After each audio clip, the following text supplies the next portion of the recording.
way. Okay, just we're here talking in office hours about the normal curve and kind of how we think about the normal curve and how we can use Desmos to answer some questions about the normal curve. And we use the normal curve when we're talking about quantitative continuous data, such as chapter 6. And we're moving from the discrete data of chapter 4, where we had histograms and data points felt in those bars of the histogram, to now we're talking about this quantitative continuous, this smooth flowing curve that kind of follows the empirical rule. And so for instance, if we said, we looked at the heights of women and we said here, the average height, I think of women is like 5 foot, I can't remember, 5'4", and that's 64 inches.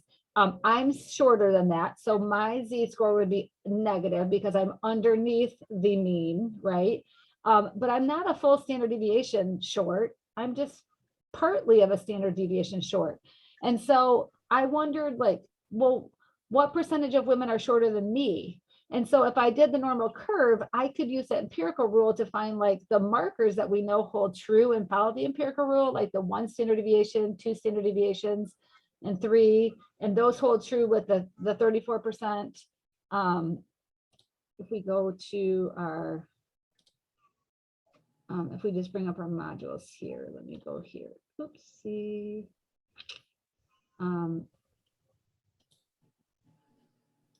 So if we go to our chapter 6 notes, we can kind of rehash this a little bit. So we would follow these distributions here that says it's kind of like the 68, 95, and 99.7 rule. So 34% falls within 1 standard deviation above and below, which totals to be 68%. And then if you add an additional 13.5%, that goes out to the 2nd standard deviation. And that's what we were using. But Mrs. Main doesn't fall 1 whole standard deviation short of the mean as far as heights go. I'm somewhere in between there. And so I kind of want to know, we might want to predict we might want to find out what is my Z-score. We can do that by this calculation up here above that we learned here, by taking the observation and subtract the mean and divide by the standard deviation. That will tell exactly how many standard deviations I am below the mean for average height. But I also might want to find out what is the percent, or what we call the probability of another female randomly chosen, that they would be shorter than myself. And so I know it's not a full 50% because I'm not at the mean, and I know it's not a full 50 minus 34. I know it's not 16% because I'm not a full standard deviation below. I know it's somewhere between 16% and 34% are shorter than me, but I just don't know what. So we could use Desmos to help us find that. So if we look at, if we go back to the book here and we look at, let's say we look at 11, 12, and 13, some of these here. So number 11 says, what is the Z-score of, we don't need the Z-scores. We want to find right here.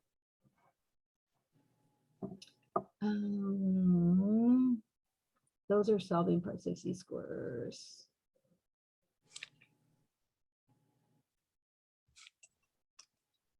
Okay. Those fall on exactly. So I think we want to do something. Okay, so 34, 35, and 36 are all falling at those empirical rule values, right? 34 falls at the 68.27, which is right about 1 standard deviation above and below. The 95% is the middle 95, which is 2 standard deviations. But we want to look at, my mouse is not working with me here. Oh gosh.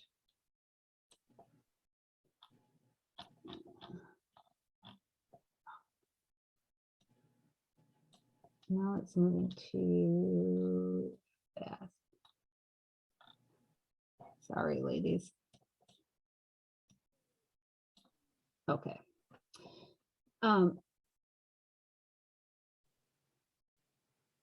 So let's jump to one where we've got some, okay, right here. So are we supposed to be using this curve? The area to the left. Okay, so 50 through 53, these are good ones that we can use to practice. Let's check, let's take a look at these here. So 50 says we're just above there. We're going to define X as being normal with a mean of 54 and a standard deviation of 8. Okay, and then it says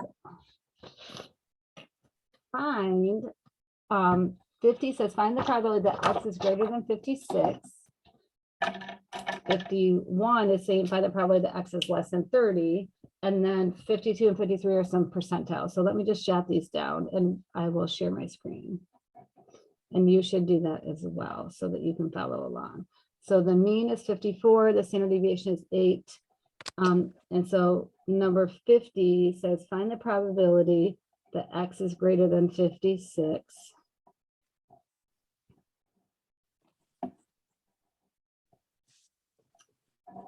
And 51 says the probability that X is less than 30.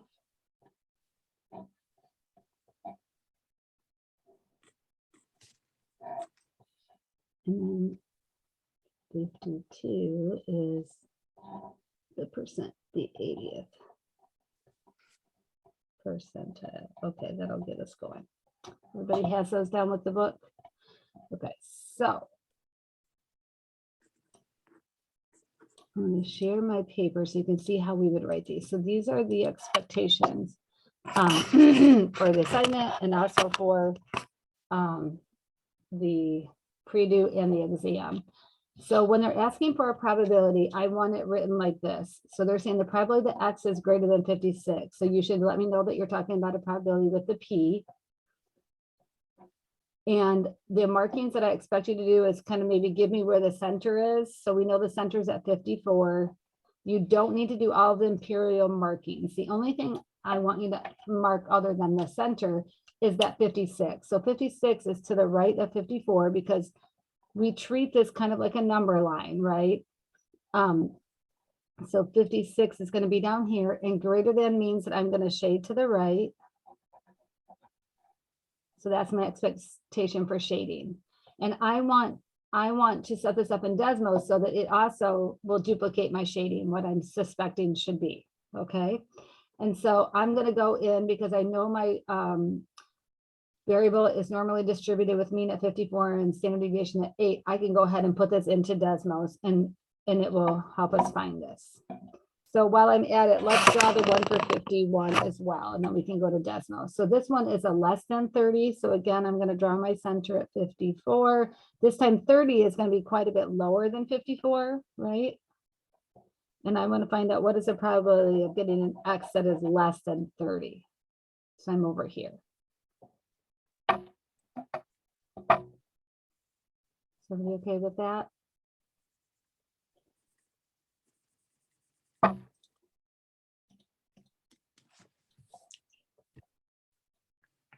Okay, so Desmos, I'm going to go find my chapter 6.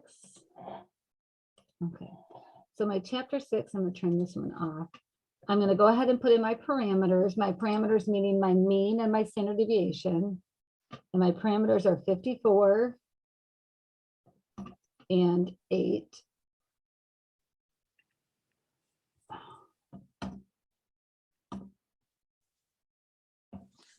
There we go, 54 and 8.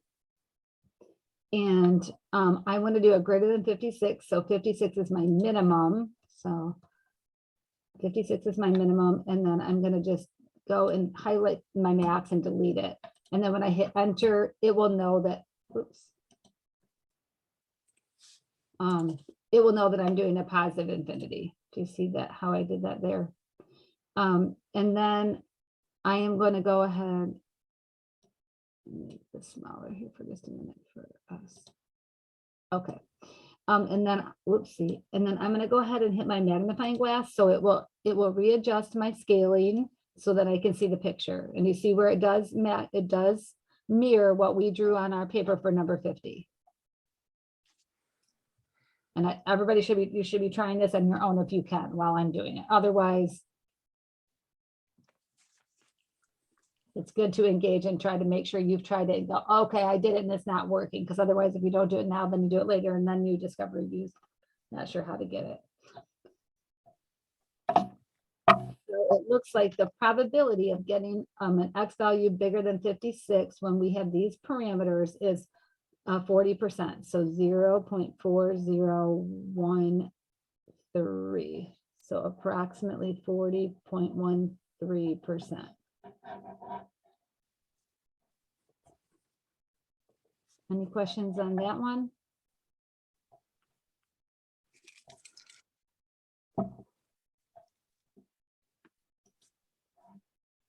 Is everybody okay on that one? Yeah. Hannah's got a thumbs up. Okay, so let's do 51. So 51, we had set that one. That one's going to be a less than 30. So the cool thing is my parameters are already set up in my normal distribution, but now instead of my min being a 56, that one is going to be a negative infinity. So I'm just going to delete it and it'll automatically go to negative infinity. And now my maximum is the 30 because I want everything to the left. And I'm going to hit enter and then, oops. I'm going to go back up there and it should readjust. Now, I'm just going to zoom in a little bit. So you can see how it's barely shaded, and that's because 30 is so far away from the center.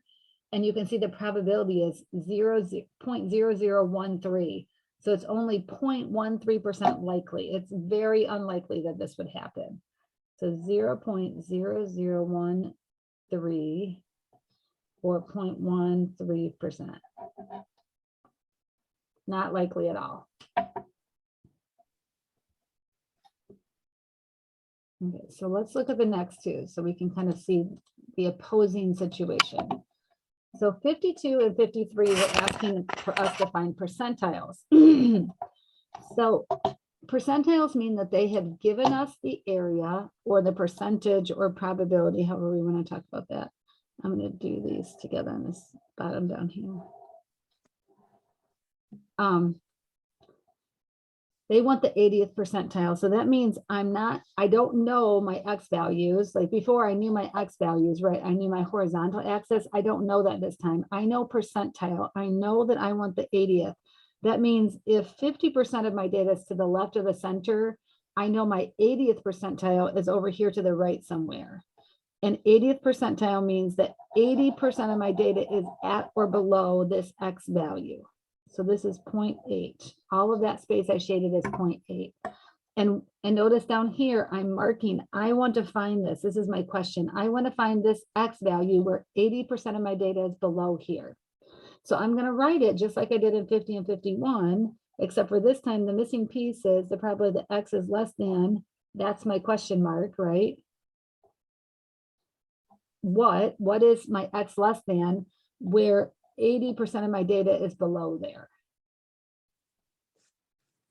And the reason I'm saying it's below, and I know that because it's a percentile. Percentile by definition is an X value where 80% of the data is at or below that value. And so I'm denoting that in my symbolic line here, my probability statement with the less than. Okay, so now we're going to go back to Desmos. This time we're not going to just use the normal. I need to do the inverse question, right? So up here, I knew my values down below. I knew my horizontal values, and I wanted to find my area. So my area here that was green was 0.4013. My area that was here that was green was 0.0013. Now I know my area, and I want to find an X value. So I have to use the inverse Desmos. Is everybody ready to go check that out?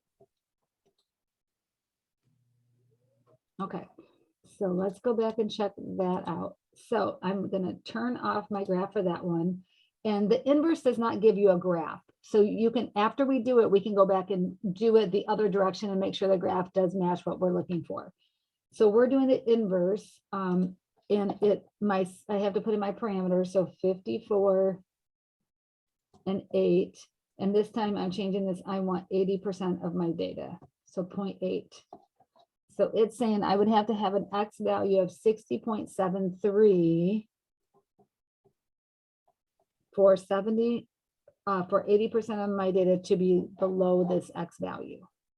My X value needs to be at 60.74. I'm sorry, 60.73. Now I want to just be sure it does turn out to be the graph. So I'm going to go up and put 60.73 up here in this one. I'm going to change that to 60.73. And it does give me, if you round it to 0.8, and then I can enter. I'm going to turn my graph on, and then I'm going to hit my magnifying glass, and you can tell it does shade it just like we thought. So you can kind of go back and check your work. And then let's look at the, oh, no, that's not it. Weird. I've got so many things open. It's ridiculous. Okay. 52 was the 60th percentile. So let's go ahead and do that one while we're at it in Desmos. Did I just get out of it? No. Okay, so I can just go and change my inverse to be 0.6 and find out that that X value is 56.03.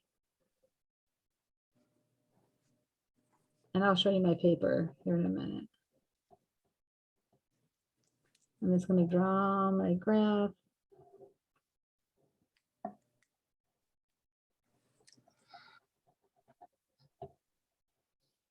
And so my X value is 56.03.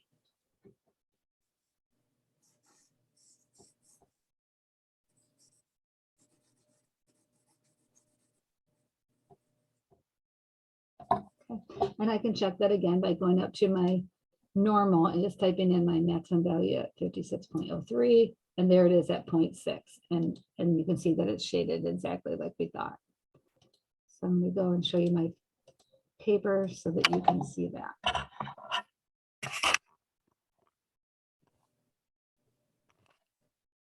So do you see when we know the X values down here, where we write our statement, we know the X values, we're just using the normal distribution. And then we're using the inverse normal distribution for 52 and 53, where we knew the area, but we wanted to find the X value that would match that. Any questions so far?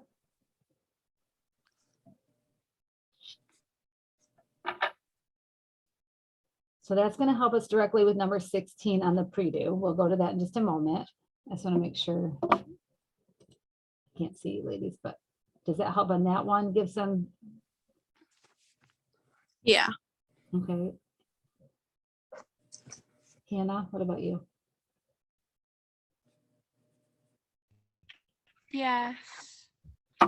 Okay, so let's go back and look at 16. So I'm going to let you kind of work on this, like work through this and see what you ladies can put together on this one from what we know. So 16 is asking us for the Z-score.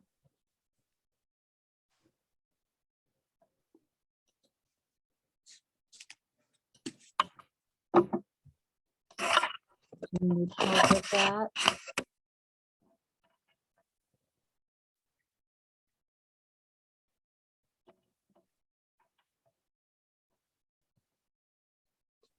Anybody have their formula there for Z-score?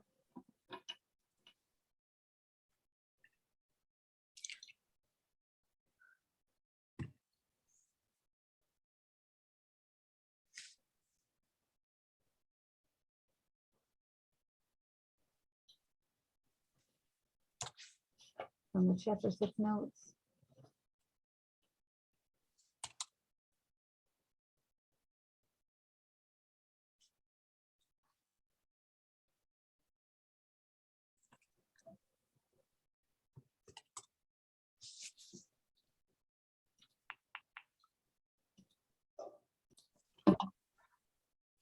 Okay, so what we just went over was when we have a particular scenario for a normal distribution.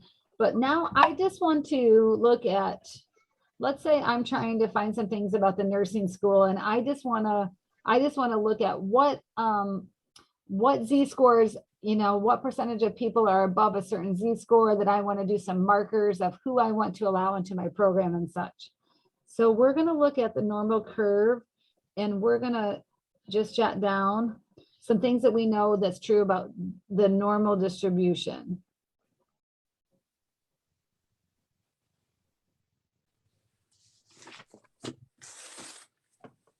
And essentially of Z, because Z is normally distributed with a mean of 0 and a standard deviation of 1. So the mean is at 0 and then the standard deviation is 1. And so I could say, what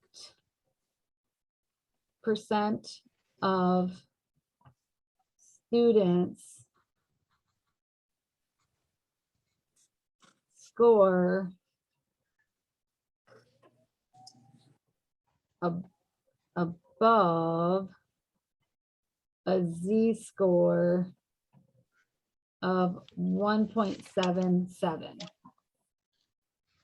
Okay, that's my question. So I'm going to write that probability statement as a probability. And instead of writing X, I'm going to write Z, but we type it the same into Desmos. So the probability that Z is greater than 1.77, and I want to find that. And so that would be 1.77 is going to be to the right, that Z-score. And I want to find out what probability of students scored higher than 1.77 Z-scores above the mean. And so since the normal distribution, the Z is normally distributed with 0 and 1, I can use, I'm going to turn off my graph up here, and I can use this one down here. It's the same as the top one. It's just I'm always going to leave it with 0 and 1 as my parameters, because then I can just go to it really quick. And I want to do greater than 1.77. So I'm going to say 1.77 is my minimum and my max is there.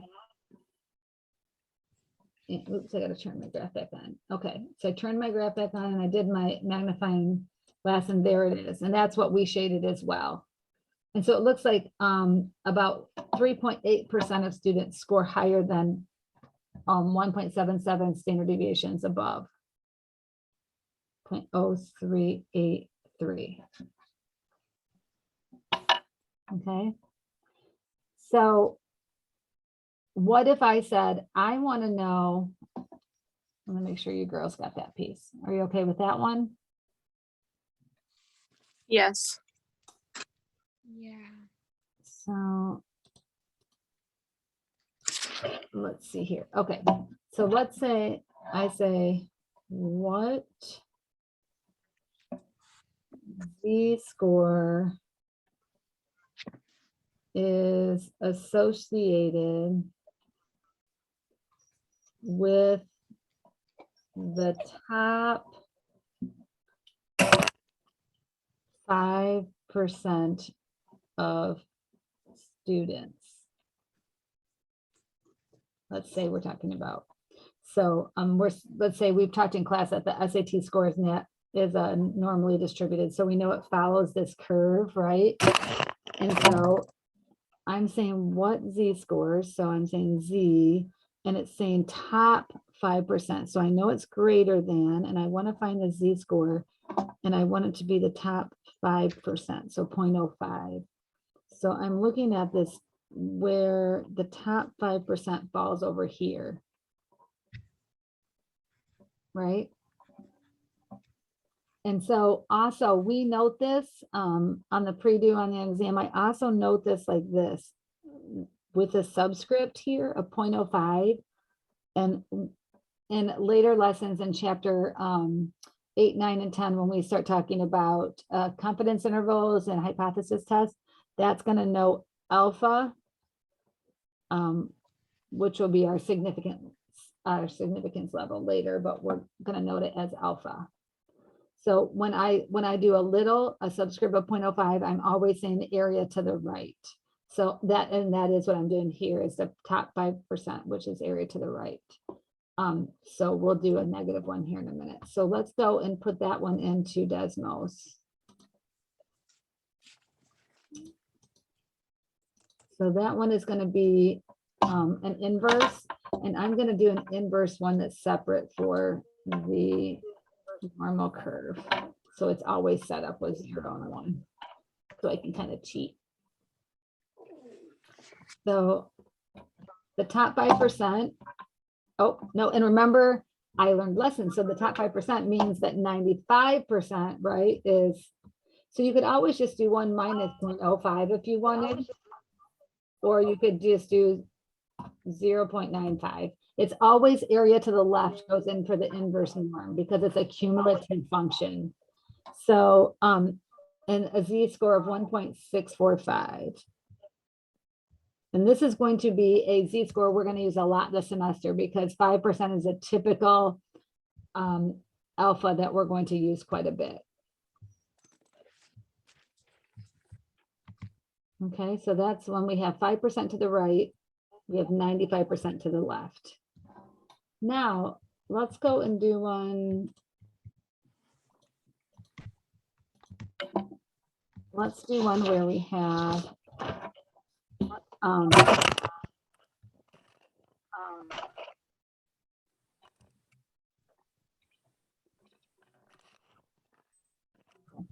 let's do one and we said, what z-score, that's a z, z-score is associated with the bottom 8% of students. Okay, so we've got our curve. And we're talking about bottom 8%. So that means that I've got only 8% to the left. So this will be this is going to be a negative z. You'll see that as a negative z means we know it's on the left and it's 0.08. So 0.08 little, the subscript would usually mean area to the right, but because it's a negative z, I'm saying I want that little area, but I want it on the left because it's telling me a negative z. So that's how I know it's over here. And that, when we write our probability statement, is the probability of z being less than something will give me 8% of scores.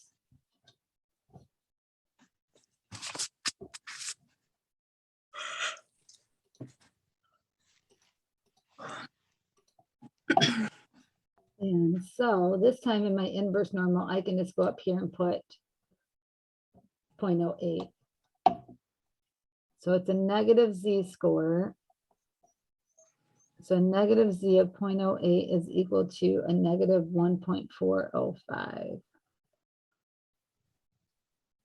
So 8% of students will score below 1.405 standard deviations below the mean.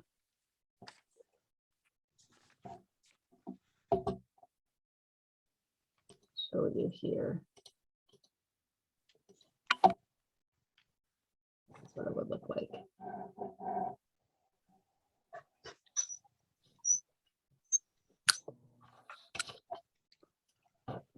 So,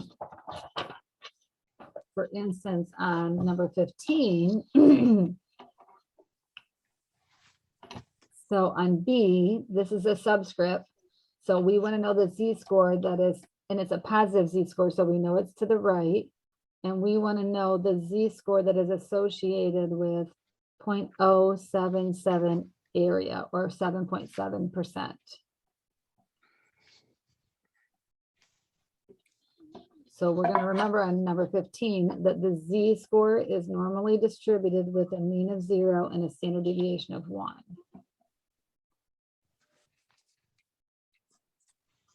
And once you have that parameter set up, then that's what you're using in Desmos.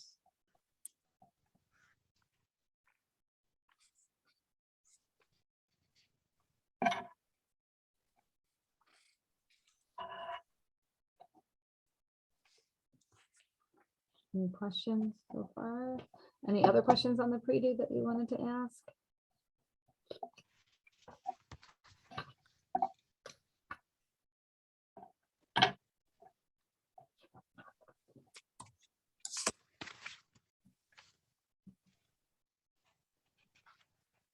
So for B, the max would be the 0.077. Or am I doing something? So remember this time we have area. So what would your probability statement look like when you've got this set up here? P, and then it'd be, we're looking for Z, right? Yeah, Okay, so then Z, and it would be greater than, yeah, okay. And then blank, okay, well, the 0.077. yep. So when it's this setup, are we using the normal or are we using the inverse? Inverse. Right, right. We're using the inverse. And because we're using the inverse, we always have to put in 1 minus this area because it's cumulative. So let's write ourselves a note. Let's maybe make some rules here. So if this is our statement, X or Z, right, is less than or greater than some number. So let's say we said 7. And this is what we're searching for, then we're using the normal.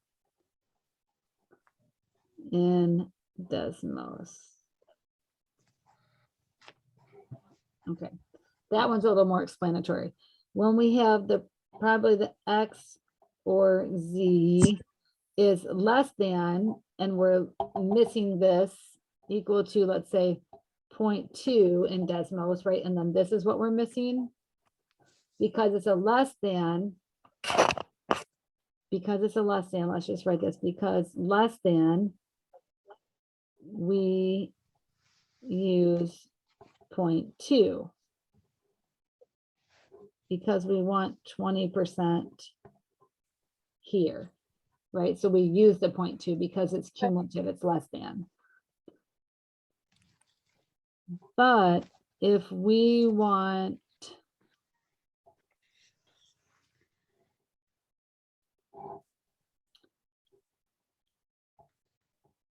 top 20% this way, right, 20% over here, then our probability statement is going to be a greater than, right? And that's missing, and it's still going to be but this time it's going to be 1 minus 0.2 because we have to put in, or you can just put 0.8. So you can either just, it Desmos lets you type in 1 minus. So we would do, let's see, what does it look like in Desmos, just so we can write it correctly. Is this helping?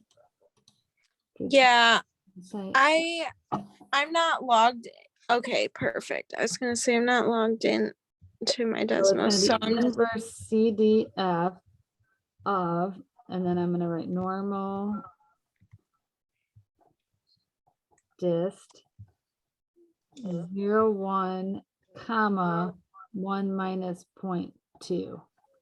So I'll show you what it looks like on your paper.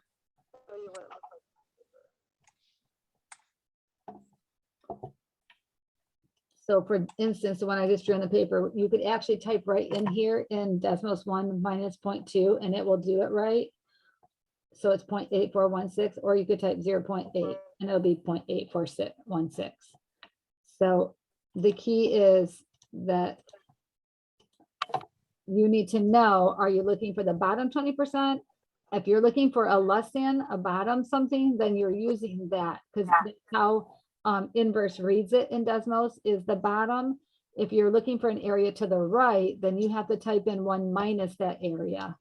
And you can either type 1 minus the area, or you can just type, you can do the subtraction yourself. It's up to you. I can't get my Desmos to work. Which one? I don't, let me see if I can flip my, can you see this? It's not giving me anything. Okay, did you know what I would always do? I did that. I would go to the modules and I would click on my Desmos and then save it in yours. Don't try to retype it every time because sometimes if you just type it one little hair wrong, it's not gonna work. Just type it in, just use mine and save it and then just go modify it when you do the problem. Okay, so for B, it's 1 minus 0.2 in Desmos, or For B on the paper, yeah, for number 15. well, their area is 0.077, so it's gonna be 1 minus 0.077. Okay, I was just doing a different example. okay, perfect. Because it's area to the right, so you have to do 1 minus the area to the right. Okay, what other questions do you ladies have? I think that's all for me. I just want, yeah, that was all.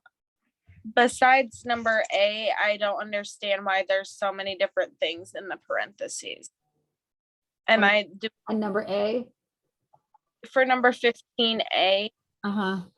All It's, those, well, it's saying, what is the probability that you're gonna have a Z-score that's below 2.67, which is probably very unusual, right? Or somebody that scores above 1.24. oh, so you just entered two different things into Desmos. You could enter two different things, and then can you be in two places at once? No, No, so then what do we do with those probabilities? We learned this back in chapter 3. So if I want to find that total probability, it's this or it's this, right? Multiply. If you- yeah, If you can't be both, that's called disjoint or mutually exclusive. So what do we do with the probabilities? we combine them. Combine them by doing what operation? Don't we multiply? Division, Not I don't- multiply. divide. I didn't hear what you said, Carly. It's not multiply. It's divide. Nope. No. Mm-mm. So if I say Add. yeah, so if it's over here or over Yeah. here and they're mutually exclusive, you add them. We went over this Either or yesterday. is add. And Right. and is multiply. Right, exactly. And so here I'm over here or I'm over here. So you could do them individually and then add them, or you could do 1 minus the between, right? You could kind of think of it as a complement and do 1 minus because I want everything besides what's in the section that I don't want. So it's two different ways you could do it in Desmos. But you're right, when you said I could do just the below, write that down, plus just the above and write that down, that works as well.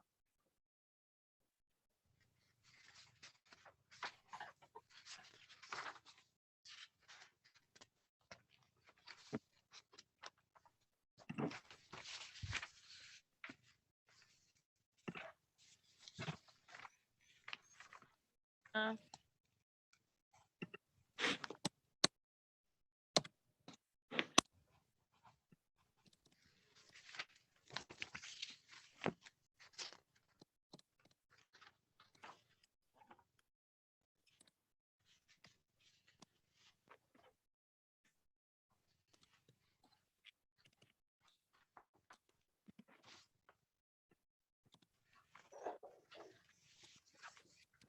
Okay, I think I have the answer.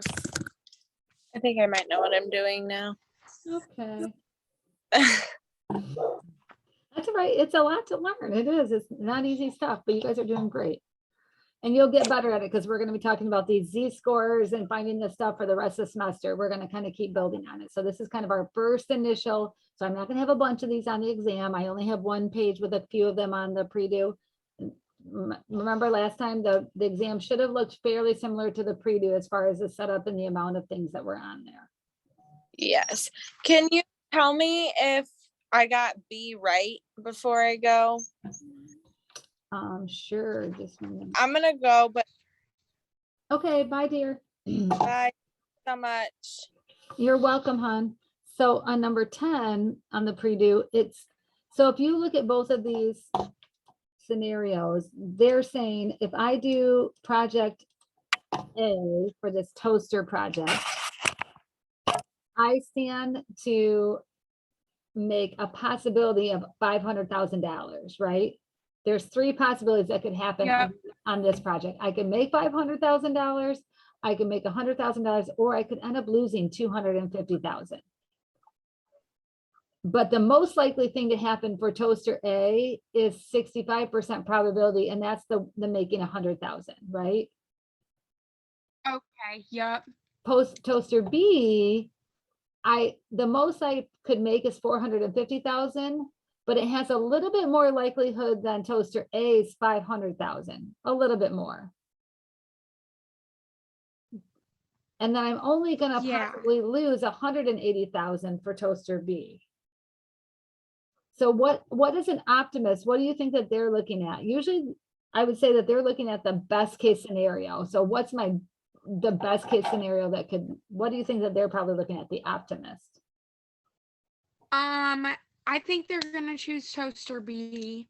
Why is I that? think they'll look at like how much to lose, and then it's a slight less chance, but there's still a pretty good chance in toaster B that they'll make 150, even though it's a little lower than the highest in A. But Okay. Usually the optimist they're going to look at the most they could make. They're going to disregard losing money because that's not an optimist. They don't think about Okay. losing money. An optimist is going to think, where do I stand to make the most amount of money? toaster A. So Right. would that 25% just like completely go over the 30%? They don't even care about percentages? An optimist they're always going to think that they're going to make the most amount of money. That's just how an optimist thinks. Okay. Now, Yeah. a pessimist is going to be like, okay, where's the one that I'm going to lose the least amount of money? And that would be toaster B. They both could possibly lose, but they're going to lose only 180,000 over here. So they would choose toaster B. Now, question B says, what would you choose using the expected profits method that we did in class? And that was all chapter 4, where I made videos for all of that, where we found the overall in the long run for toaster A and the overall in the long run for toaster B.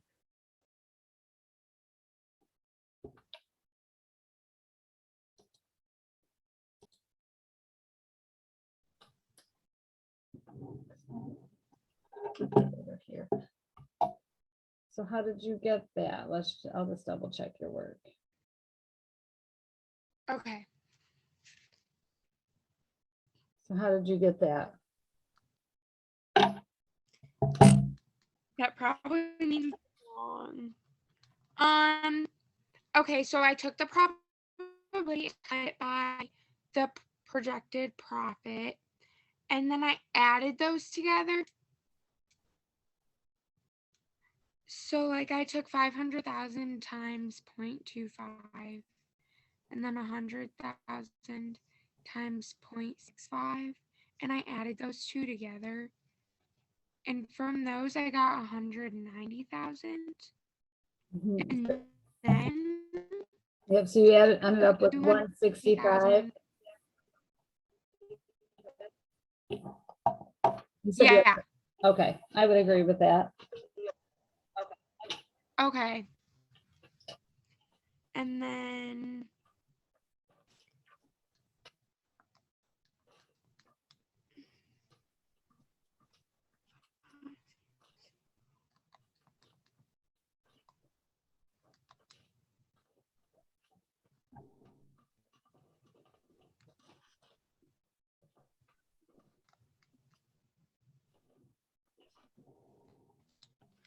then for toaster B, I got 190,500.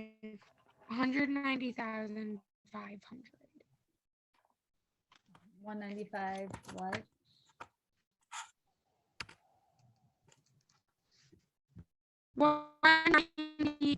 190,500.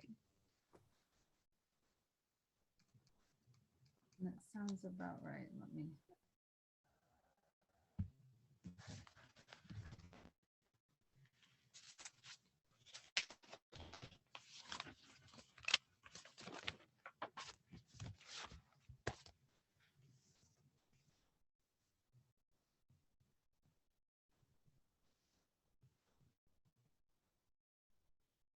Yeah, 190,500.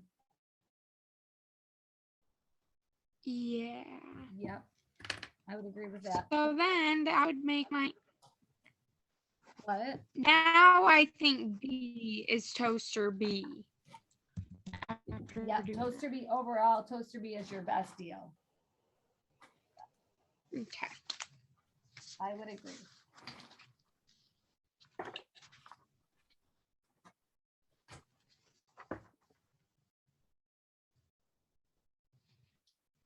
I would agree with that.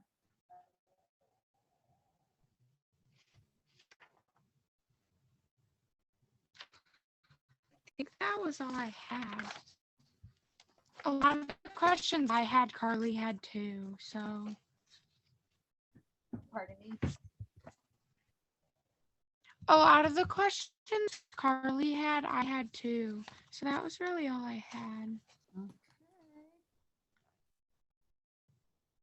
Hopefully what we did on the back 2 pages will help your understanding there. It did. I love math when I understand it. Yeah, but sometimes it's a little tricky, and that's okay.